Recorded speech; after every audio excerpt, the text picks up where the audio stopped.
여러분 연말 연초 잘 지내고 계십니까? 오늘이 이제 1월 첫째 주일인데요. 제가 목회를 하면서 1월 첫째 주일은 그 해 표로 설교를 합니다.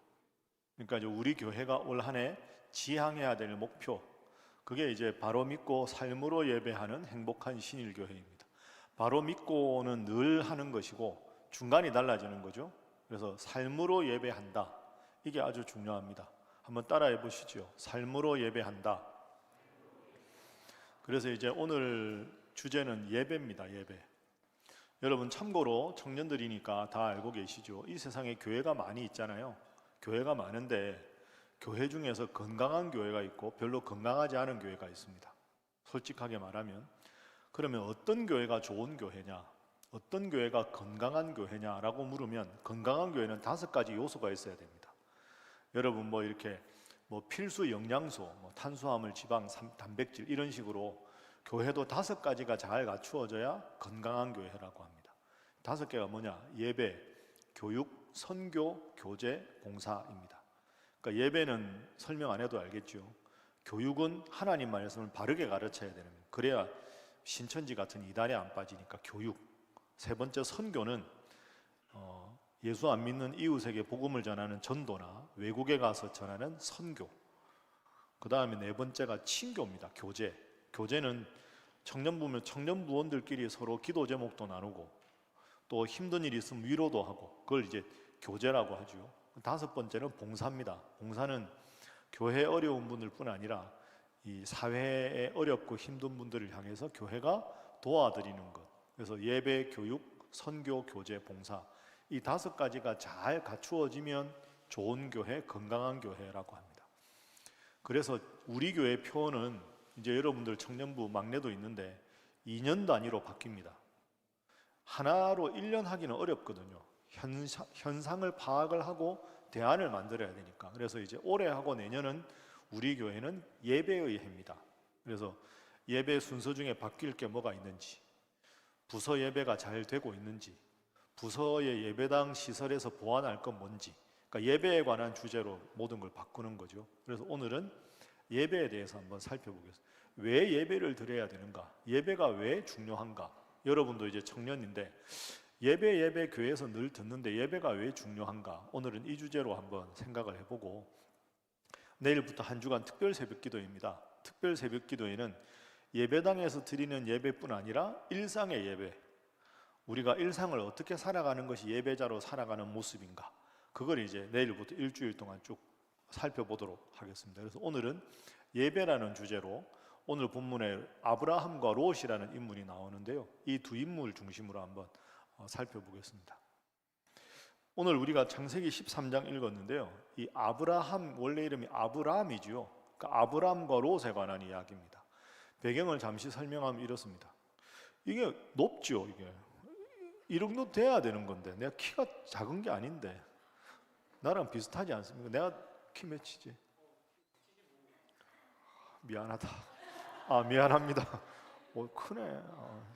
저보다 적은 사람만 뽑아야 되려나 봐요. 아브라함이 나오거든요. 아브라함. 근데 오늘 창세기 13장은 아브라함이 75세 때입니다. 아브라함이 총 175세까지 살아요. 75세인데 아브라함이 아들 이름이 뭡니까? 이스마엘하고 이삭이 아브라함 아들인데, 이스마엘을 86세에 낳고 이삭을 100세에 낳습니다. 그러니까 75세 아브라함은 지금 재산은 엄청 많아요. 아브라함 집에 하인이 제가 보기에 최소한 1000명입니다. 집에 하인이 1000명 있는 사람 아무도 없잖아. 엄청난 부자입니다. 그런데 아들도 없고, 근데 아들 노릇하는 조카가 하나 있습니다. 롯이라고. 이 롯이 아버님 어머님이 일찍 돌아가세요. 그러니까 아브라함이 이 조카 롯이 부모님 없으니까 집에 거두어가지고 이렇게 먹이고 입히고 잘 해줍니다. 근데 아브라함이 워낙 부자니까 그 부를 나눠줍니다. 아브라함이 부자 된 이유는 뭐냐 하면, 그 당시 사람들은 목축을 했죠. 우리가 중동을 유목하잖아요.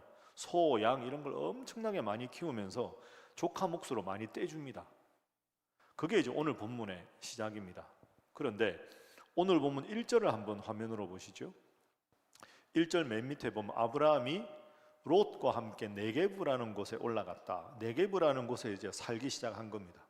그럼 네게브라는 곳에 아브라함 하인들, 롯의 하인들, 그 다음에 롯의 식구들, 아브라함 식구들이 모여 사는 겁니다.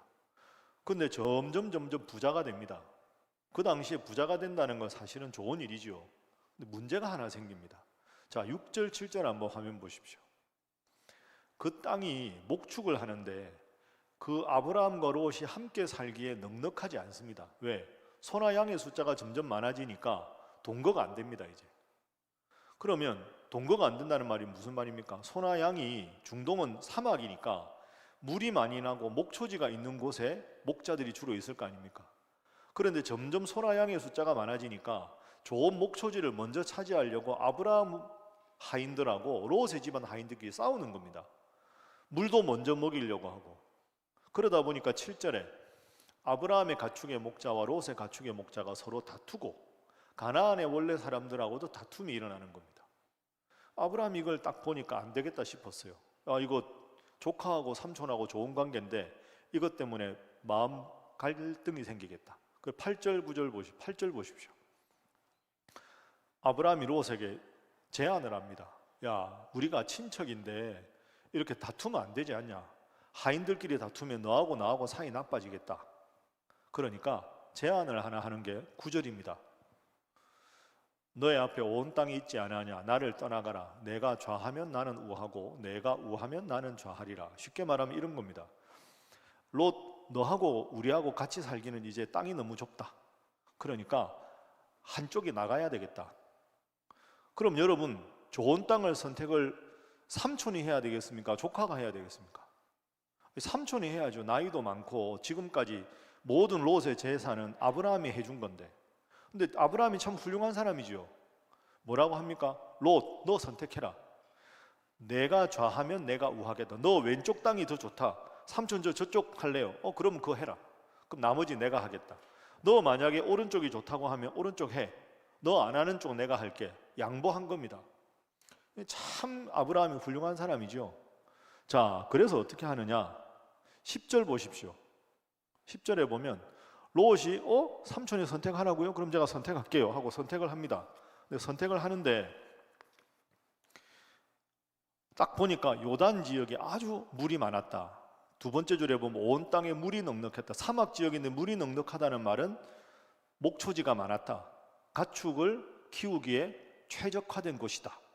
그러니까 그쪽을 선택한 겁니다. 여러분, 우리끼리 말로 롯이 이러면 안 됩니다. 지금까지 키워줬는데 너 먼저 선택해라. 삼촌 그게 아니죠. 삼촌 먼저 하셔요. 말이라도 그래야지. 한마디도 안 하고요. 저 이에라는 말은 원문으로 보면 아브라함 말이 떨어지자마자 바로 그 말은 평상시에 저쪽 땅 내가 차지해야 되는데 라고 생각했다는 뜻입니다. 그리고 그 땅을 차지를 합니다. 롯이 떠납니다. 자, 여기까지. 여러분 생각하기에 아브라함이 현명합니까? 롯이 현명합니까? 대답이 없다는 건 이런 거죠. 정답은 아브라함 같은데 분위기는 입에서 나오는 말은 롯인 거 아닙니까? 그걸 양보할 걸 양보해야지. 그 좋은 걸 왜 양보해? 롯이 훨씬 현명한 선택을 한 것 같고 아브라함은 자기가 먼저 선택권이 있는데 조카에게 양보했으니까 사람은 좋지만 현명하지는 않았다. 왜? 재산이 점점 줄어들 것 같으니까. 이렇게 생각할 수 있죠.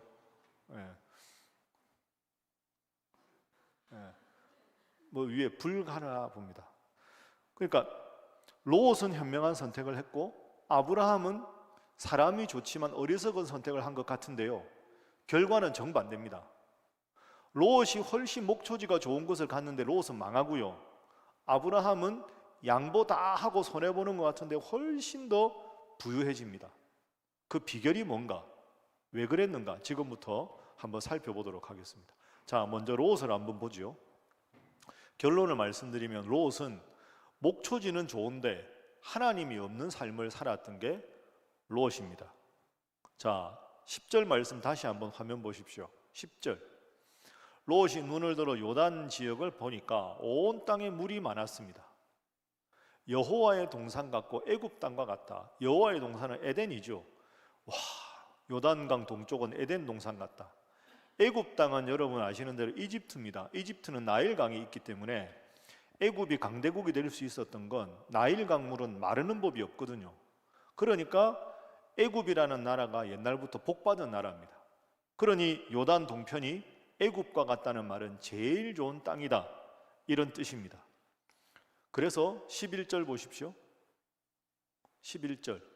그러므로 롯이 요단 온 지역을 택하고 동쪽으로 옮깁니다. 아브라함은 그대로 있고 롯이 동쪽으로 옮겼습니다. 왜? 목초지가 좋으니까. 그러면 옮겨서 정착한 데가 어디냐? 이어지는 12절도 보시죠. 아브라함은 가나안 땅에 그대로 있고 그 지역의 도시들의 롯이 머무르다가 작은 도시를 지나서 제일 요단 동쪽에 번화한 도시에 정착을 했다. 그 정착한 곳이 어디로 나옵니까? 못 읽나? 소돔입니다. 소돔. 여러분 소돔과 고모라 아시지요? 제일 죄악이 많은 곳 아닙니까? 소돔과 고모라라는 말에 소도마이트라는 영어가 있습니다. 그게 동성연애를 즐기다 이런 뜻이 되거든요. 소돔에서 나오는 말입니다. 소돔이 그 집단 동성 간의 이 혼음이 아주 성행했던 곳입니다. 그리고 윤리적으로 아주 타락하고 도덕적으로 엄청나게 부패했던 곳이 소돔이거든요. 그러니까 결국은 그 땅에 머뭅니다. 그럼 여러분 상상을 해보세요. 롯 입장이라면 목초지가 많고 물이 많은 곳 요단 동쪽. 요단 동쪽에 보니까 제일 도시가 발달하고 사람들이 살만한 곳이 소돔이었다. 그러면 소돔에 살면 목초지도 많고 물도 많고 사람도 있고 도시도 발달하고 최고의 선택이라고 생각한 겁니다. 이야, 내가 훌륭하게 선택했다. 결정적으로 빠진 게 하나 있습니다. 그게 13절에 나옵니다. 13절 보십시오. 자, 함께 읽어봅니다. 시작. 소돔 사람은 여호와 앞에 악하며 큰 죄인이었더라. 이걸 놓친 겁니다. 롯은. 그러니까 우리식으로 표현하면 아주 현실적으로 탁월한 선택을 한 것 같은데, 쉽게 말하면 부자가 되는 것, 목축을 해서 돈을 많이 버는 건 성공할 것 같았는데 하나님을 안 섬기는 곳이 소돔이었습니다. 그래서 결국 롯이 인생이 아주 어려워집니다. 어려워진다는 이유가 뭐냐 하면 이게 13장인데요 1호부터 15년 후에, 정확하게 15년 후에 창세기 19장에 가면 여러분도 다 아실 겁니다. 소돔과 고모라가 멸망을 합니다. 너무너무 죄가 많아서 하나님이 소돔과 고모라를 유황, 불 이런 걸 해서 막, 거기가 사해 근처거든요. 그래서 하늘에서 유황불이 떨어져서 소돔과 고모라가 멸망을 합니다. 그런데 롯이 거기 살잖아요. 그 롯이 잘한 게 아닌데 하나님이 아브라함을 너무 사랑하니까, 아브라함 조카가 거기 사니까 천사를 보내서 롯과 롯의 아내, 롯의 두 딸들의 남편 사위는 도망갈 수 있도록 시간을 배려해 줍니다. 너희들 도망가고 나면 내가 불을 내리마. 그런데 절대로 뒤를 돌아보지 말아라 라고 말합니다. 그 롯이 도망을 가잖아요. 근데 사위를 불러요. 야, 소돔과 고모라 멸망한다, 우리 나가야 된다. 그러니까 성경 본문에 보면 롯의 사위가 장인의 말을 농담으로 여깁니다. 지금 죽고 사는 문제인데 뭐 말도 안 되는 소리, 이렇게 말한 거죠. 이 장인어른이 전혀 영적인 리더십이 없는 겁니다. 그 사위가 남아서 죽어요. 그리고 아내는 어떻게 됩니까? 아내가 가다가 유황불이 막 오니까 뒤를 돌아보죠. 소금 기둥에 대해서 죽습니다. 그 질문 많이 하는데요, 왜 소금 기둥이냐 하면 사해 인근이잖아요. 여러분 하늘에서 불이 떨어지면 사해가 염분이 많잖아요. 불과 염분이 만나면 소금덩이가 파편이 돼가지고 막 지표 위로 올라오겠죠. 그러니까 도는 순간 그 파편들이 몸을 뒤덮은 겁니다. 그게 이제 소금 기둥이 된 거죠. 아내가 그래서 죽습니다. 그럼 남은 사람이 누굽니까? 롯하고 큰딸, 작은딸 3명만 남았습니다. 이게 끝이 아닙니다. 큰딸, 작은딸의 생각을 하는 겁니다. 아니, 우리가 남편 될 사람도 없고 소돔과 고모라 다 멸망했는데 우리가 자녀들을 낳아야 되는데 자녀들 낳을 남자가 없잖아. 이러고는 여러분 지금 듣기에는 참 어처구니 없는 일을 합니다. 이 롯이 밤에 술을 진탕 마시게 합니다. 아버지를. 그 술을 밤새 마시고 골아 떨어지게 하고는 밤에 이 큰딸이 가서 아버지랑 동침을 합니다. 그리고 그 다음 날은 작은 딸이 가서 아버지랑 동침을 합니다. 그래서 딸 둘이 임신을 해요. 실제로. 그래서 큰딸이 낳은 아들 이름이 모압이 되고요, 둘째 딸이 낳은 아들이 암몬이 됩니다. 근데 롯은 무슨 일이 있는지 몰랐다고 되어 있습니다. 여러분이 무슨 황당한 말이냐고 저를 쳐다보는 것 같아서 성경을 확인해 보겠습니다. 자, 19장 한번 보시죠. 37절 38절 말씀 보십시오. 큰딸은 아들을 낳아 이름을 모압이라고 하고, 모압의 조상. 38절 벤암미라고 했는데 암몬 자손의 조상입니다.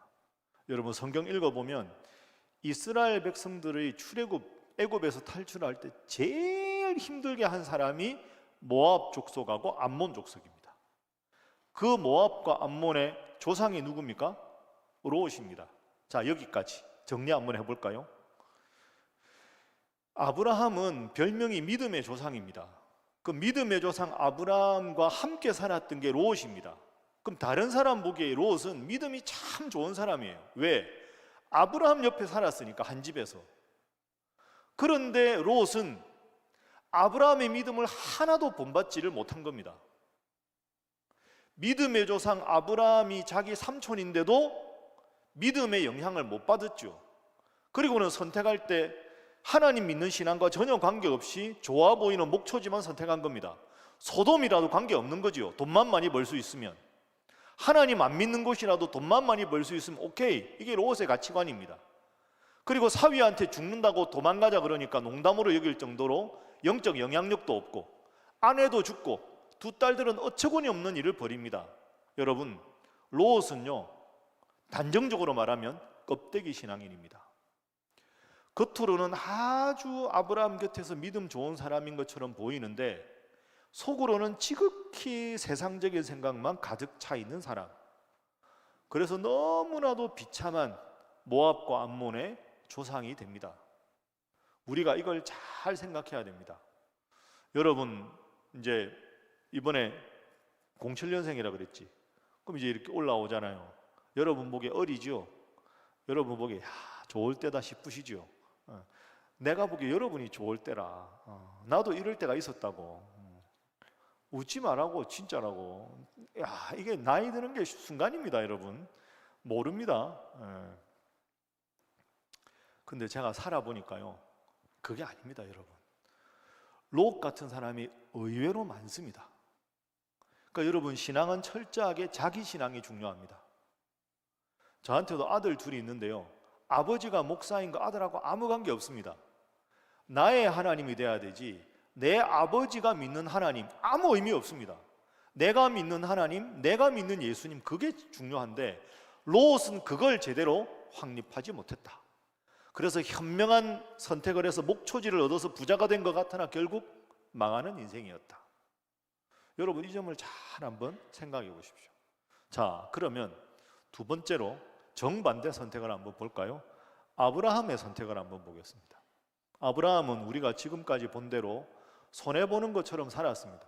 자기가 선택해도 되는데, 야 롯, 너 원하는 대로 해라. 나는 너가 가고 뭐 나머지 내가 알아서 할게. 이렇게 말했잖아요. 여러분, 이게 쉬운 선택이 아닙니다. 다른 사람 보기에는 야, 너 왜 그러냐? 너 선택하면 되는데 아유 바보같이, 이런 말을 분명히 하는 사람이 있었을 겁니다. 그런데 시간 관계상 다 찾지 않겠는데요, 아브라함이 지금 75세나 그랬죠. 75년 인생을 살면서 아브라함이 깨달은 게 있거든요. 이런 겁니다. 내 인생 내가 열심히 노력하고 계획한다고 해서 내 마음대로 되는 게 아니더라. 내가 보기에 아무리 훌륭한 선택을 해도 하나님이 도와주지 않으면 그 선택도 결국 파멸의 선택이 되고, 내가 다른 사람 보기에는 양보하고 손해보고 왜 그렇게 사나 답답해 보여도 하나님이 함께 하시면 그 길이 복이 되더라. 이게 지금까지 아브라함이 깨달은 거거든요. 그러니까 나는 내 머리로 내 생각으로 인생을 살지 않고 어떤 환경에 처하든지 하나님께 내 삶을 맡기겠다. 하나님이 도와주셔야 내 인생이 잘 되지, 내 적은 힘으로 산다고 내 힘이 잘 되나? 이게 아브라함 생각입니다. 그래서 창세기 12장 13장을 자세히 읽어보면 아브라함은 딱 한 가지만 신경 씁니다. 이 한 가지가 뭐냐? 자, 표를 만들었으니까 표를 한번 보십시오. 자, 저 세계표 한번 여러분 보시면요, 12장 8절에 아브라함이 정착한 곳이 서쪽은 베델이고 동쪽은 아이라, 그가 아브라함이 그곳에서 여호와께 제단을 쌓았다. 제단을 쌓았다는 말은 우리말로 하면 예배를 드렸다. 여호와의 이름을 불렀다. 하나님의 말씀을 읽고 기도했다. 이런 뜻이죠. 13장 3절 4절에도 베델과 아이 사이에서 제단을 쌓았다. 거기서 여호와의 이름을 불렀다. 여러분 자세히 보면 이상한 게 베델에 살든지 아이에 살아야 되는데 베델과 아이 사이에 살았다라고 되어 있습니다. 왜? 그 가나안은 하나님 믿는 곳이 아니거든요. 그러니까 베델도 하나님 안 섬기는 도시고 아이도 도시인데 도시 이름입니다. 하나님 안 섬기는 도시입니다. 그러니까 아브라함은 내가 베델에 살거나 아이에 살면 도시라서 먹고 살고는 편할지 모르지만 우상 숭배하는 그 무리들하고 함께 살면서 하나님께 예배드리는 거 눈치 보느니 도시와 도시 사이 아무도 없는 황량한 벌판이라도 그곳에서 나는 하나님께 편안하게 예배드리고 하나님 이름을 부르는 데 살겠다. 그게 12장 8절, 13장 3절 4절입니다. 그리고 맨 오른쪽에 13장 18절은 오늘 저하고 인도자가 읽었던 본문 아닙니까? 롯이 소돔으로 떠나고 나서 아브라함이 한 일이 보십시오. 이에 아브라함이 장막을 옮겨 헤브론에 있는 마므레 상수리 수풀에 이르러 거주하며 거기서 여호와를 위하여 제단을 쌓았다. 어디 가나 예배 중심으로 하나님 중심으로 아브라함이 산 겁니다. 그러니 여러분 하나님이 보시기에는 이 아브라함이 참 기가 막힌 겁니다. 이야, 참 아브라함 내 마음에 든다. 어떻게 쟤는 부자인데 더 부자 되려는 욕심도 버리고 예배 드리는 것만 신경 쓰지? 야, 내가 그러면 이 아브라함을 책임져 줘야겠다. 하나님이 아브라함에게 나타나서 약속을 하십니다. 자, 13장 14절 15절 화면 보십시오. 롯이 13절에 딱 떠나거든요. 소돔으로. 14절 보세요. 롯이 아브라함을 떠난 후에 여호와 하나님이 아브라함에게 이르시되 아브라함 너는 눈을 들어서 너의 있는 곳에서 북남동서 동서남북 전부 바라봐라. 지금 너의 눈에 보이는 모든 땅을 내가 너와 너뿐 아니라 너의 모든 자손들에게 일시적으로 아니라 영원히 주겠다. 하나님이 이렇게 약속을 하십니다. 너의 눈에 보이는 모든 땅을 너와 너의 자손들에게 영원히 주겠다. 하나님이 너무 기쁘신 거죠. 자, 이게 여러분 아브라함입니다. 정리해 볼까요? 롯은 아주 좋은 땅을 선택한 것 같지만 하나님 믿지 않는 무리들과 있으면서 하나님을 버리는 삶을 살았습니다. 그래서 모압과 암몬의 자손에 대한 치욕적인 인생을 살았던 거죠. 아브라함은 양보할 거 양보하고 포기할 거 포기하고 그랬는데 하나님이 그를 귀하게 여기셔서 하나님이 그의 인생을 책임져 주셔서 온 땅을 아브라함이 받게 만들어 주셨습니다. 현명한 것처럼 보이는 롯은 결국 어리석은 선택이 됐고 어리석은 것처럼 보였던 아브라함의 선택이 훌륭한 선택이 된 겁니다. 여러분, 올해 첫 설교를 제가 여러분들 앞에 이 이야기 하는데요, 잘 생각하십시오. 그저 흘려 듣지 마시고 오늘 이 말씀을 깊이 한번 생각해 보십시오.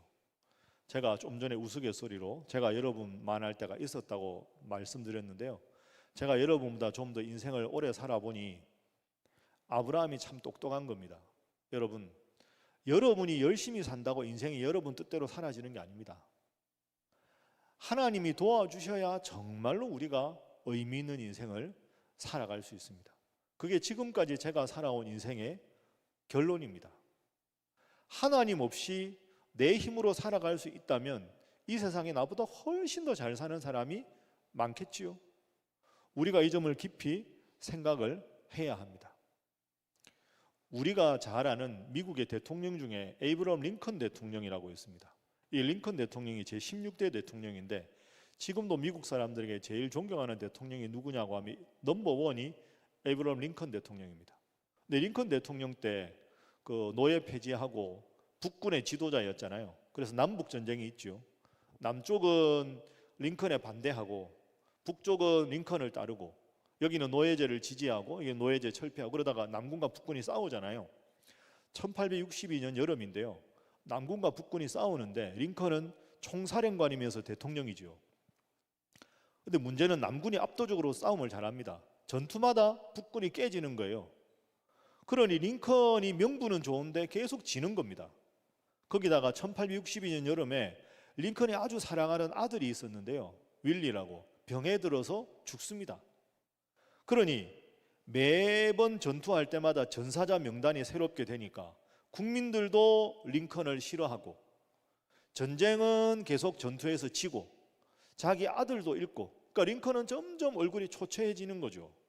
그러니까 제일 가까이 있던 참모가 링컨 대통령을 위로하려고 이렇게 말합니다. 아유, 대통령님 얼마나 힘드십니까? 그래도 대통령님께서 매일 하나님 우리 북군이 이기게 해주세요 라고 기도하고 있으니까 하나님이 결국 이기게 해주시지 않겠습니까? 라고 위로를 합니다. 우리가 이기게 해달라고 대통령님께서 열심히 기도하니 하나님이 이기게 해주시지 않겠습니까? 라고 말을 하는데 링컨 대통령이 정색을 합니다. 그러면 그 참모를 딱 보면서 나는 한 번도 그렇게 기도하지 않았네 이렇게 말을 하죠. 깜짝 놀랄 일 아닙니까? 링컨은 뭐라고 기도했느냐? 하나님 원하시는 정의의 길에 저와 북군이 서게 해 주십시오 라고 기도한 게 링컨입니다. 비슷한 기도인데 전혀 다르죠. 하나님, 제 뜻을 정했습니다. 우리가 이겨야 합니다. 제 뜻을 정했으니 이 뜻이 이루어지도록 하나님 도와주십시오 라는 것은 내 뜻이 목표입니다. 하나님은 목표 실현의 도구가 되는 거죠. 링컨이 훌륭한 이유는 하나님이 원하시는 정의가 노예 해방이라면 하나님 원하시는 그 뜻에 서겠습니다. 그 뜻에 제가 서겠습니다. 기준이 자기 뜻이 아니라 하나님입니다. 이게 링컨의 훌륭한 점입니다. 그래서 링컨의 별명은요, 백악관을 기도실로 바꾼 대통령입니다. 새벽 4시부터 7시까지는 특별한 일 없으면 성경 읽고 기도하는 일에 힘썼다는 거죠. 백악관 집무실을 기도실로 바꿨다. 상당히 상징적인 거 아닙니까? 여러분 꼭 기억하십시오. 하나님께 먼저 기도하고 하나님이 나에게 원하시는 뜻이 뭔가를 기도를 통해 확신하고 그게 분명해지면 그걸 위해서 기도하는 겁니다. 내가 원하는 뜻을 정하고 기도하는 것이 무조건 잘못은 아니지만 평생 그렇게 기도하는 건 성숙한 기도라고 말하기는 어렵겠지요. 그래서 제가 한 가지 제안하겠습니다. 여러분 올해 이제 이런저런 기도 제목들이 있을 겁니다. 하나님 제가 취업하는 거, 여러분 그런 거 기도하십시오. 잘 되는 것 나쁜 거 아닙니다. 그런데 그런 것만 놓고 기도하지 마십시오. 하나님이 올해 나한테 원하시는 게 뭘까? 예를 들어서 청년부 소모임에 꼭 참석하겠습니다. 청년부 예배 꼭 1년간 개건하겠습니다. 이 멋진 기도 아닙니까? 예배 중심의 삶을 살겠습니다. 말씀과 함께 매일 읽고 적용하겠습니다. 그렇게 하나님이 기뻐하실 만한 제목과 더불어서 여러분의 바람을 함께 구해 보십시오. 그런데 올해 이렇게 살아가다가 잘 될 줄 알았는데 뜻밖의 어려움이 생기거나 쉬운 길인 줄 알았는데 뜻밖의 어려운 일이 생겨 좌절하게 되는 경우, 도대체 이유가 뭘까? 왜 이렇게 뭔가 일이 꼬일까? 그렇게 생각이 들 때 제일 먼저 해야 될 일은 내가 지금 하나님 앞에 바르게 예배를 드리고 있는가? 내가 지금 요즘도 하나님 말씀을 여전히 묵상하고 있는가? 내가 뜻을 정하기 전에 하나님 앞에 먼저 기도했는가를 물으십시오. 그게 아브라함을 본받는 길입니다. 그래서 어떤 길이 막히면 그 길을 어떻게 돌파하기 전에 하나님 앞에 내가 지금 바로 서 있는가? 그걸 바로 세우면 하나님이 분명히 이 길도 다 해결해 주실 겁니다. 그게 아브라함의 인생이 보여주는 중요한 교훈입니다. 설교 마치면서 유명한 기독교 문학가 중에 C.S. 루이스라는 신학자가 있습니다. 이분이 참 멋있는 말을 했는데요. 설교 전체 주제하고 딱 어울리는 문장이라 이 문장을 여러분에게 소개하겠습니다. 보십시오. 천국을 지향하면 세상을 덤으로 얻을 것이다. 그러나 세상을 지향하면 둘 다 잃을 것이다. 위에는 아브라함, 밑에는 롯이 되겠죠. 새해 첫 주일 오늘 주신 말씀, 여러분에게 주신 말씀으로 생각하고 하나님 중심으로 살아가셔서 하나님 여러분을 잘 되게 해주시고 하나님 여러분에게 큰 은혜를 주시는 우리 귀한 청년들의 삶이 되기를 주님 이름으로 축복합니다. 기도하겠습니다. 하나님 감사합니다. 보석같이 귀한 청년들이 오늘도 주일 오후 이 귀한 시간 하나님 앞에 예배를 드립니다. 이들의 귀한 열심이 식어지지 않도록 하나님 함께 해주시고 하나님 앞에 예배드리며 말씀을 읽고 말씀을 붙잡고 기도하는 일에 힘써서 하나님 올 한 해 이 사랑하는 청년들이 원하고 바라는 제목이 하나님 은혜 안에서 순조롭게 잘 진행되도록 인도하여 주옵소서. 문제가 있을 때마다 왜 문제지를 생각하기 전에 하나님 앞에 내가 어떻게 서 있는가 스스로 돌아보아 하나님 보시기에 바른 삶을 살아감으로 하나님께서 친히 책임져 주시는 복된 한 해가 되도록 우리 청년들 인도하여 주시며 수고하는 우리 강 목사님과 신전도사님과 새롭게 꾸려진 모든 임원들과 스태프들 위에도 같은 은혜로 역사하여 주옵소서. 믿고 감사하며 예수님의 이름으로 간절히 기도하옵나이다. 아멘.